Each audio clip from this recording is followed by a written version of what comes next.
სამ დღეში საქართველოში საყოფაცხოვრებო, მუნიციპალური, სამშენებლო და სხვა ნარჩენებით გარემოს დაბინძურებისთვის სანქციები გამკაცრდება.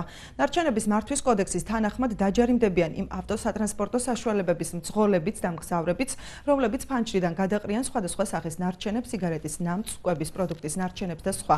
კანონის ახსრულებას ადგილობრივი თვითმმართველობის ორგანოებსა და გარემოს დაცვის სამინისტროსთან ერთად საპატრულო პოლიცია გააკონტროლებს. ჯარიმის ოდენობა 120 ლარს შეადგენს. საპატრულო პოლიცია ასევე მოახდენს შესაბამის რეაგირებას, როცა მოქალაქის მხრიდან ნარჩენების უტილიზაციის მცდელობა იქნება ამისთვის არადადგენილ ადგილზე ან არადადგენილი წესით.